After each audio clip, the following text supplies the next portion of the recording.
Co-chairs Belisle and Gonzalez, members of the school board. Tonight I'm proposing a $487 million general fund budget for Portland Public Schools for the 2013-14 school year. This proposal marks a pivotal moment for Portland schools. Within this budget, we have prioritized strategies to raise student achievement that align with our milestones, achievement compact and strategic framework, and the racial educational equity policy and equity plan. We remain focused on how to invest strategically and anchor ourselves in our vision for 2025. This is when our current kindergartners graduate from high school, and it is the year that the state's ambitious 40-40-20 goal aims to have all Oregon students completing high school and 80% attaining post-secondary credentials. I want to start this budget message by saying thank you. This city, our community, our families, our partners, and our staff have stepped up over and over again to support our schools and our students. This year, we're at a turning point in funding for schools in the state of Oregon. Since the passage of the Property Tax Limitation Measure 5, we have faced 2 decades of reductions. For the past 4 years, we have cut tens of millions of dollars each year as we navigated the worst recession that our state and our nation have endured in nearly a century. Since 2009, state education funding has been reduced by more than $500 million at the same time as costs have continued to increase. This budget checks the erosion of programming that has shadowed our current students nearly every year that they have attended school. For the first time in more than 10 years, state leaders have proposed to stabilize education funding and increase the share of the state budget that K-12 schools receive. Their proposed $6.75 billion level of support to K-12 schools in Oregon, which this budget is based on, provides Portland with relative funding stability over the coming 2 years. This budget is not one of across-the-board cuts like previous years, but some schools and departments will see reductions in resources because of changes in student numbers, loss of federal or grant funding, or decisions we are making about how to allocate resources. Stable does not equal adequate. As we face continued budget constraints, we have prioritized the mitigation of losses and the differentiation of funding based on student need. I applaud Governor John Kitzhaber and legislative leaders for their efforts to meet the demonstrated need for stable funding of our schools. This is a step in the right direction. The governor's 3-biennium plan for reinvesting in education is hopeful, with the next biennium seeing actual reinvestment in education in our state, we hope. In addition to the stability from the state, our voters approved an increase in our local option levy and a city tax to put art teachers in our K-5 and K-8 schools. Last year, we were able to reach a one-time agreement between the city, our teachers association, and the district that protected 110 teaching positions. These tremendous investments from our community have allowed us to keep teachers in the classroom and maintain a full school year when many other districts have been laying off teachers and cutting days. The voters also approved a $482 million school bond that will let us create 21st century school buildings in order to support the future of this great city. It is through these investments and tremendous partnerships and support that I'm able to say that our overall general fund budget will be relatively stable for the first time since I became superintendent 6 years ago. However, even with the difficult steps being taken to offer this level of funding from the state, no one should harbor the illusion that Portland Public Schools or districts across Oregon will be well funded for the 13-14 school year. As I went to listening sessions around the district and received results of our online survey, I heard about important programs that our community wants to see in our schools. A student at Roosevelt told me about how he loved his 9th grade academy and the support it provided him, but missed that support as he progressed into 10th grade, 11th grade, and finally now as a senior. A parent at the community listening session at Lincoln talked about needing additional supports for her student in special education. And a teacher at the Portland Association of Teachers Representative Assembly I attended reinforced again and again the importance of caring adult relationships to accelerate student achievement. That's the consistent message across every constituent group. This budget does not get us all that we need, nor does it replace all that we have lost. In the future, we want to see all Oregon move toward full funding of the quality education model which establishes benchmarks for high-quality K-12 education and the level of state funding required to support it. Oregon will not meet its 40-40-20 goal by simply maintaining a no-cuts level of funding stability over the long term.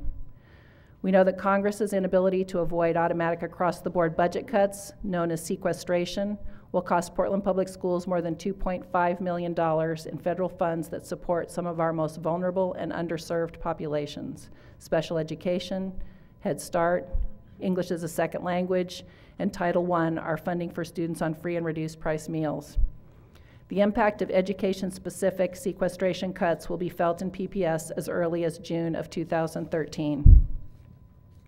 In addition, we have a number of grants that are expiring. In many cases, these funds have been used to provide critically needed programs and services to develop new capacity for PPS, such as the AVID program. What does all of this mean for PPS? It means that this budget does not offer us the ability to build back lost programs, reduce class sizes, or shield schools from enrollment dips. For too many school communities, this budget echoes cuts from previous years. While enrollment continues to increase for PPS as a whole, some schools will have fewer students next year and therefore fewer teachers. However, because of the hard work at the state and in this community's investment, this budget allows us to sustain important programs that are working for students. It also allows us modest but important opportunities to make targeted investments to accelerate our recent gains across our student achievement milestones. I'm encouraged to present you and our community with a proposed budget that does the following. Add 66 staff positions to our schools in the general fund, which will in part mitigate the impact of losses from federal sequestration cuts and sunsetting grants. It makes targeted investments to accelerate gains in our graduation rates, supports early literacy, and increases student achievement among historically underserved students. Preserves effective programs also threatened by expiring grants and federal sequestration cuts. Reinvests $3.3 million in savings from operational investments and efficiencies back into educational programs while maintaining support for school building care. It differentiates resources to target supports for our historically underserved populations in alignment with our racial educational equity policy. It aligns with the board's commitment to building an employee compensation policy and structure that both appropriately reflects the marketplace and the caliber of talent that we as a district want to retain and attract. This budget specifically prioritizes this investment for our school leaders. And finally, this does not draw from the school district's reserves to balance the budget and maintains our current level of reserves, which is a significant just measure of exactly the point we are with this budget. This budget proposal reflects a continuing commitment to the vision and strategic priority framework that has guided our work as a district. We want every student, every teacher, and every school to succeed. We want to prepare every student well for the next level in his or her education so that all students, regardless of race, class, or zip code, complete school ready for college, career, and able to make positive contributions to our community. We want to support effective educators, offer rigorous and relevant programs, provide individual supports to our students, and foster strong partnerships with families and community. This focus has served us well. Our schools have produced overall gains in our milestones despite the financial hardships of sustained budget reductions. The four-year graduation rate in PPS has increased 10 percentage points since 2008-09. The percentage of students who are reading to learn by the end of third grade has increased by at least 4 percentage points each of the past 3 years. The percentage of 10th grade students who are on track to graduate has increased every year. The achievement and opportunity gap between white students and students of color has narrowed at key grades and subjects. And district-wide, the gap in graduation rates between white students and African American and Latino students has narrowed. This year, at the same time as graduation rates went up for white students, that gap was dramatically narrowed and even closed for many racial groups at comprehensive high schools such as Franklin, Grant, Lincoln, Roosevelt, and Wilson. Despite deep cuts to our operational support departments in the last 4 years, PPS has made a number of targeted investments and utilized effective business practices to produce efficiencies. These savings have allowed us to direct additional resources back into our educational programs and maintain our school facilities. Our project to convert the district's remaining 89 oil-burning boilers at 47 different schools to cleaner and less costly natural gas burners was projected to save more than $1.8 million in fuel costs this year. This past summer, we completed the first round of conversions at 33 schools, and we're exceeding expectations for savings, which allows us to reduce our utilities budget by an additional $600,000 in the coming year for a total of $2.1 million per year going forward. I'm just going to say yahoo. That's a big deal.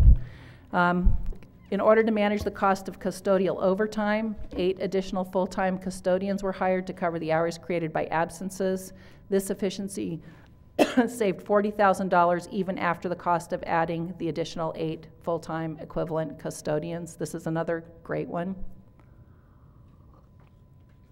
A new transportation contract resulted in a net savings of $670,000 in propane costs, which will be reflected in the 2013-14 budget.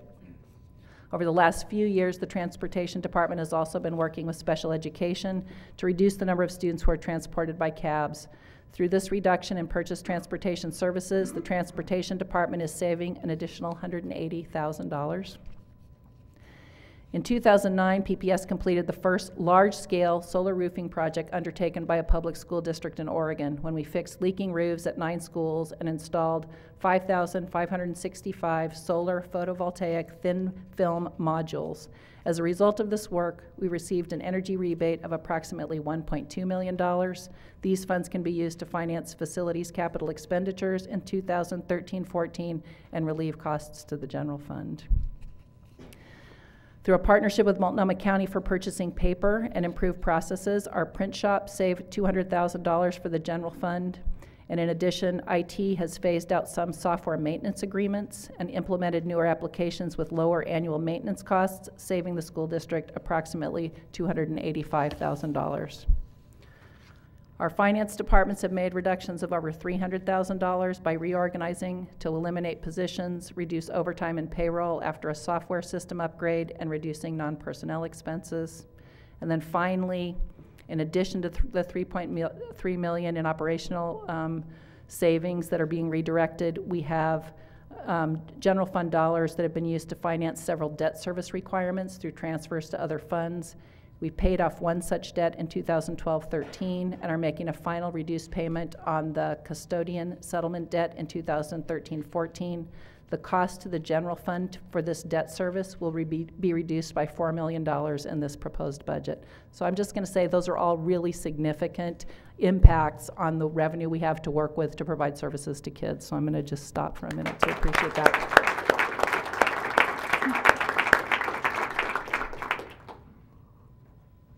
Every year, our biggest investment is in the people who support our students and families.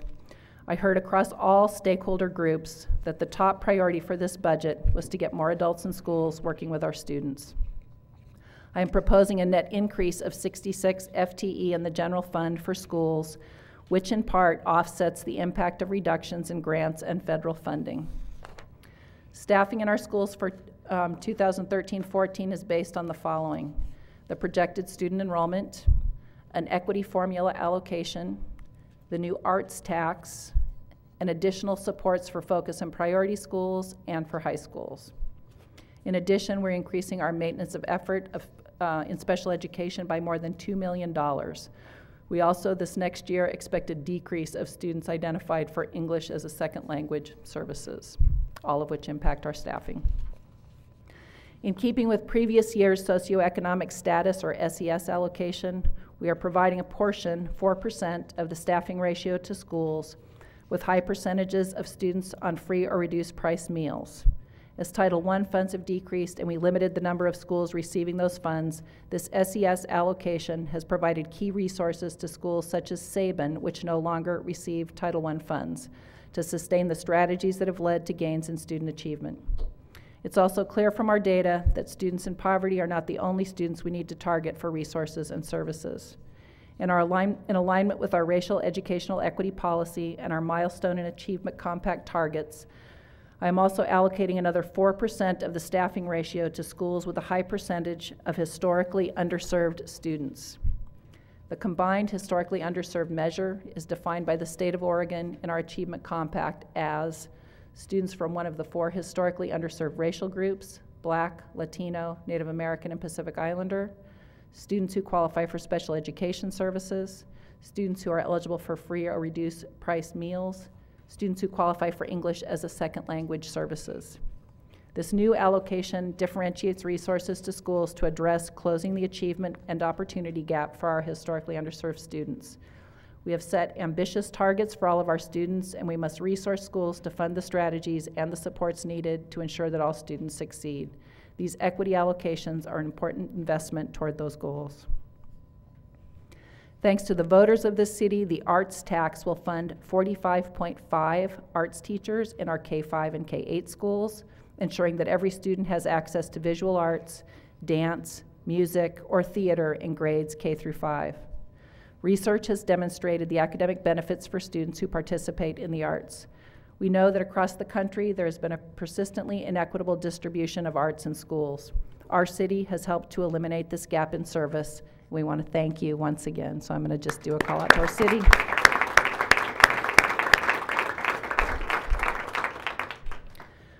We've also allocated 20.25 FTE to support those schools identified by the Oregon Department of Education as priority and focus schools.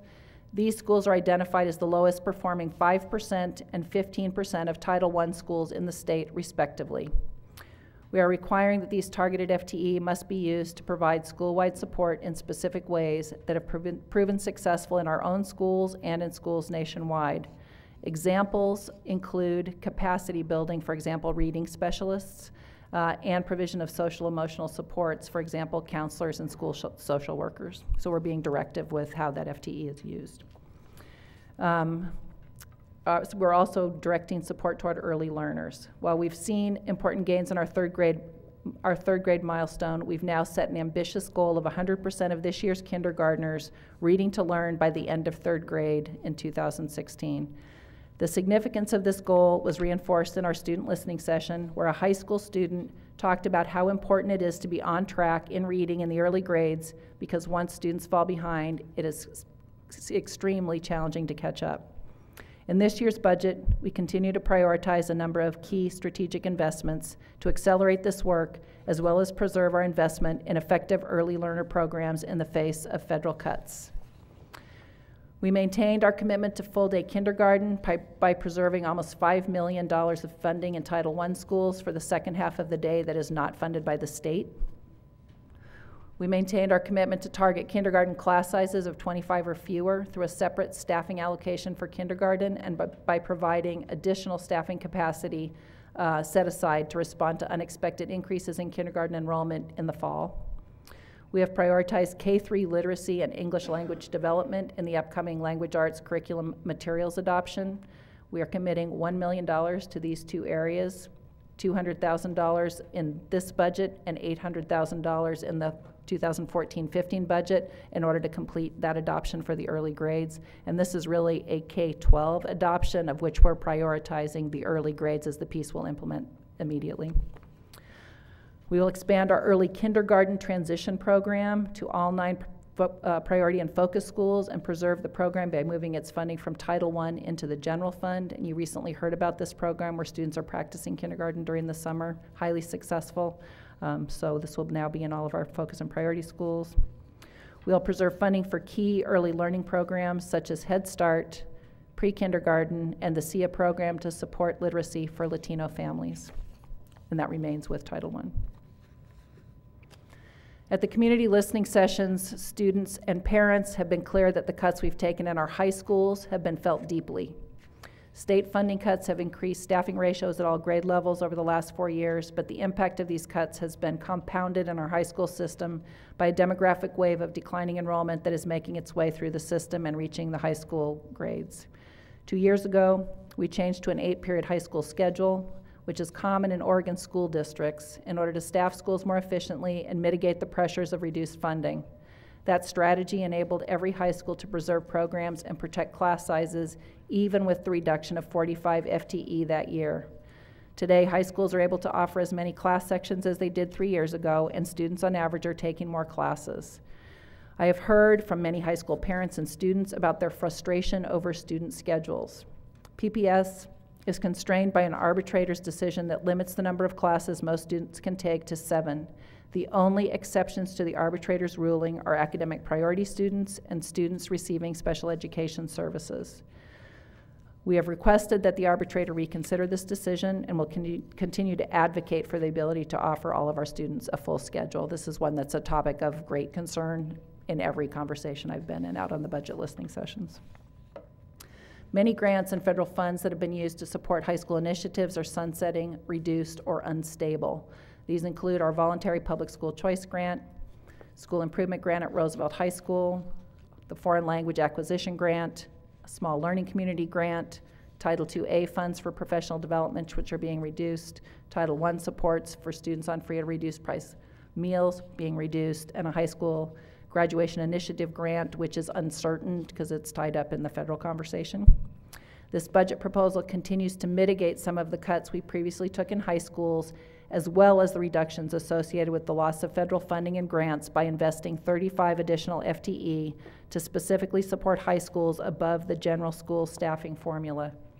This investment includes the addition of 1 FTE of directed support to each of our 9 community comprehensive and focused high schools to improve our graduation rate by supplementing existing resources for career learning or helping students meet essential skill requirements for graduation. There's also a dedicated set-aside of 10 FTE that will be allocated in the future, so did not go out with the enrollment forecasts that have already will be distributed tomorrow morning, but will be allocated to help high schools mitigate problems caused by changes in enrollment and support access to the core high school program. We're providing additional support to our focus and priority high schools, Roosevelt with 3 FTE and Jefferson with 2.25 FTE, to sustain the gains they're making in their graduation rates. The high school system reforms that the school board approved 2 years ago have improved our graduation rate and other measures. We need to sustain and accelerate these gains. Earlier this year, we outlined a comprehensive set of recommendations to broaden and deepen reforms in our high school system and step up the pace of improvement in alignment with our milestones and the state's 40-40-20 goals. We committed to expand opportunities to keep students on track toward a diploma, have access to rigorous and culturally responsive programs, engage in career-related learning, and earn college credit while they're in high school. This budget includes a number of targeted investments within the constraints of our high school staffing allocation that are designed to address these recommendations and accelerate the pace of our graduation rate gains. Key elements of these investments include, at our focus high schools, we maintained the commitment of additional FTE to support specialized program requirements at Benson for career learning and at Jefferson for the middle college program. We have continued the support for the coordination of the AVID program in the general fund next year to replace the expiring voluntary public school choice grant. AVID helps first-generation college-going students prepare for post-secondary success. At our budget listening sessions, many students told me about how AVID helped them become motivated and confident about college.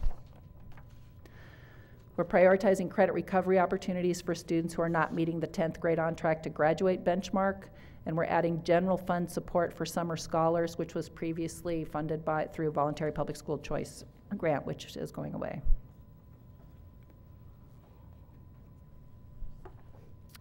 We are maintaining contracts with culturally responsive partner organizations such as SEI and Step Up that have provided valuable support to our students, and maintaining our Sun Schools to continue to support students outside the school day. Continuing to support the college-going culture in our high schools through the Senior Inquiry Program at both Jefferson and Roosevelt. Maintaining our financial commitment to support students in completing high school in programs operated by our community-based partners. We are continuing work that's already underway to ensure that students are placed in the most rigorous and challenging programs for high school completion. And we'll support an intensive study commission this year to identify student academic needs by age and credits so that we can provide all students with the most competitive credential that they can attain. And as you know, we're continuing the support for the Youth Pass program through our partnership with TriMet in the city. This program provides TriMet bus passes to all PPS high school students to ensure access to school and internships, as well as building a generation of public transportation advocates. Over the course of the next year, we'll work with our partners on this initiative to identify sustainable funding. We are creating a coordinator position to continue to grow our successful reconnection services, which has grown exponentially, and increase our capacity to work with our community partners on reconnecting disconnected youth. In online blended learning, we are committing to the next phase of investment to expand our capacity for credit recovery by adding highly qualified ELL, special ed, and math teachers. We are also adding funds for materials and professional development, which will be matched by funds from a grant with Mount Hood Regulatory Commission. And finally, we are developing a new district-wide program called the Portland International Scholars Academy, or PISA. This program will be for students in grades 9 through 12 who are new to PPS and who have limited proficiency in English. This program seeks to build on the strengths of our emerging bilingual students and support those students to graduate. We will be developing this program in partnership with the International Refugee Center of Oregon, or IRCO, and it will be housed at one of our home high schools. Later this month, we're launching our high school action team that includes stakeholders from across our high school system and community. This team will make recommendations to further the goals of high school system design around content and instructional changes to accelerate student achievement and graduation success within the framework established in high school system design. We know that effective school leadership and teachers are the highest leverage strategies we have for raising achievement for all students and closing the achievement and opportunity gap for our students of color. Our effective educators' strategic priority focuses on supporting principals and teachers in developing their professional practice and relationships with students in order to accelerate student learning. Students tell us that it is the relationships they have with their teachers that both inspire their love of learning and keeps them engaged in the classroom. In response to teacher and principal input and in alignment with best practice research, we are adjusting our professional development model to better support teachers in their work for students. This will include expanding the teacher mentor program for new teachers, where an experienced teacher is released from teaching for 3 years and works with 15 new teachers to support their professional development in a non-evaluative setting. We plan to expand this effective program by funding additional mentors next year. Continuing to emphasize our work in culturally responsive instruction and assessment through professional development and school teams focused specifically on closing our racial achievement and opportunity gaps. Leveraging our very effective peer coaching and mentor model beyond new teachers to provide experienced teachers with the collegial critical partnership with a mentor and coach to continue to fine-tune their craft and service to students. And finally, offering professional development in a variety of flexible learning platforms that include webinars, blended learning, full-day professional development on district initiatives, and site-based professional learning when requested. We are also continuing to provide budget support for our evaluation work groups on teacher and principal effectiveness. These teams are working to develop, implement, calibrate, and refine how our evaluation tools align with Senate Bill 290's requirement to include student growth as a factor in evaluation. I am hopeful that we'll continue to work collaboratively with the Portland Association of Teachers in these and other work groups to identify strategies and opportunities to ensure that all students receive culturally responsive instruction. We've seen exciting gains in student achievement over the last few years, and it's imperative that we continue to focus on raising achievement for all students because we are not yet where we need to be. This means we'll continue to have equity at the center of everything we do. The Racial Educational Equity Policy identifies equity goals for PPS and recognizes that we will need to differentiate resources and services in order to meet those targets. As outlined in our equity plan, we will continue to support the professional development of our board, staff across all schools, and the central office to enhance our culturally responsive practice and decision-making at all levels of the organization. Develop an affirmative action policy and implementation plan. Provide resources to support the implementation of the Jefferson enrollment balancing process. Revise the enrollment and transfer policy to align with the Racial Educational Equity Policy. and maintain our investment in our family engagement staff and continue to contract with culturally specific community-based organizations. PPS has a persistent challenge of overrepresentation and exclusion of students of color in student discipline. I'm including funding for a third-party hearings officer to improve disciplinary consistency across the district and to allow our principals to continue to play a different role in disciplinary situations where they are able to serve as advocates for students rather than the discipline decider. We will also expand effective prevention strategies such as restorative justice to continue to eliminate disparities in our discipline outcomes. Dual language immersion programs provide opportunities for students, in particular our emerging bilingual students, to gain access to a language development and curricular experience. In this proposed budget, we are continuing to build this capacity. Cesar Chavez will add a second Spanish immersion kindergarten class, which will double the size of that program over time. At Scott, the Spanish dual language program will now include kindergarten and first grade. At Lane Middle School, the first class of students from Kelly's Russian program will join as sixth graders.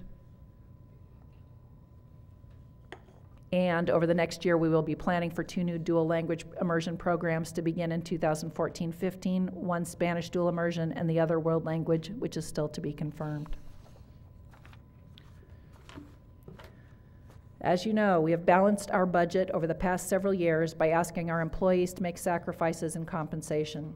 Earlier this year, when approving my contract, the board acknowledged, and quote, staff members throughout PPS have foregone raises for years, and this year also took furloughs in order to preserve a full school year and our classroom staff. We both deeply appreciate this commitment and sacrifice, and at the same time recognize that this is not a sustainable long-term strategy. We need to be able to offer competitive salaries in order to attract and retain the best talent to serve our students, end quote. In the last 2 years, no employees received cost of living increases, and only bus drivers, ATU, and teachers, PAT, received partial or whole step increases in both years, and our classified employees, PFSP, received a step in 2010-11. This year, teachers delayed their step increase until January, and all non-represented groups took a pay cut in the form of furlough days, ranging from 3 days for school leaders to 6 or 10 days for central office employees, in order to help fund the one-time agreement with the city, the district, and PAT that preserved 110 positions in our schools. In the last 5 years, our non-represented staff, including our principals, received a single 2% cost of living increase in 2010-11. For 2013-14, we have already reached agreements with ATU, DCU, and SEIU. There are modest increases included in all of these agreements. Contracts with PAT and PFSP expire on June 30th, 2013, and we are in the process of negotiating new agreements with them. In order to continue to recruit and retain strong principals, I have proposed a new salary schedule for school leaders based upon a comparison with other school districts in the Portland metro area that brings us back in line with the market over the next 2 years. The average increase under this proposal is 3.3%. We are also continuing to further strengthen the alignment of our principal evaluation tool with Senate Bill 290 and our racial educational equity policy.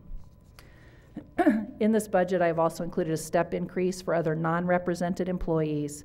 Some director-level positions are on salary grades that do not include steps. For these employees, this budget includes a 2% salary increase.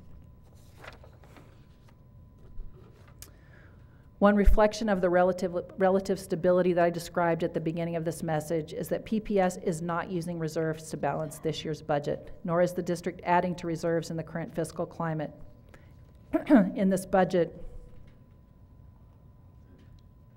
the district maintains reserves in the form of an operating contingency of $20.7 million or 4.1% of expenditures, which is consistent with the current year. The only change to contingency compared to forecasted beginning fund balance is a small transfer out of the specific reserve for capital work on one of the Great Fields projects. All of the benefit from the legislature's commitment to K-12 education in the upcoming biennium will be invested in staff, programs, and services, not used to increase reserves. Risks and uncertainties, and there are a few in the budget I am proposing to you. The state legislature has not yet approved the appropriation for K-12 education, so the $6.75 billion that we've assumed in this budget is still a work in progress. We also know that the PERS changes in tax expenditure reform that the co-chair's budget is based on are not certain to be adopted. That could have a dramatic impact on Portland's budget. For PPS, the difference between state funding at a level of $6.75 billion and a $6.55 billion state budget is $8 million for our district. It's the difference between making and maintaining the investments I've described and that benefit Portland students, or another 2 years of further cuts and fewer programs for our students and schools. Similarly, if the legislature comes closer to their targeted glide path to the quality education model of $6.895 billion, we would be in a position to add more staff to our schools. This budget includes mitigation of some of the $2.5 million in program cuts brought on by federal sequestration. I want to applaud our U.S. senators and our congressional delegation who've been working hard to stop these cuts. I'm deeply worried that federal sequestration reductions could be even more damaging to future budgets. Finally, our school staffing formula anticipates $4.5 million from the arts tax. If revenue collection is too low or there are significant changes that reduce the funds passed through to PPS, this would mean fewer teachers in our schools.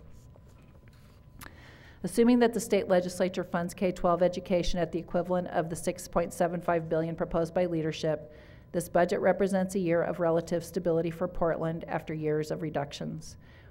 And we are in a very different place than many school districts across Oregon, where $6.75 billion still means millions of dollars of cuts. However, this is still not an investment budget. Many schools will still face cuts. Some schools may be losing a grant-funded program that worked to improve student achievement or face the loss of teaching positions because of fewer students in their school. As a system, even in our years of greatest resource scarcity, we have seen student achievement gains and a narrowing of the achievement and opportunity gap. We have seen these gains because we've prioritized our limited funding towards high-leverage strategies and made smart operational decisions.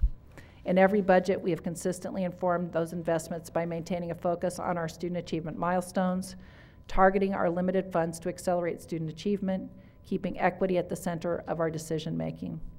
At every budget listening session, I heard how much these cuts have affected our students and educators.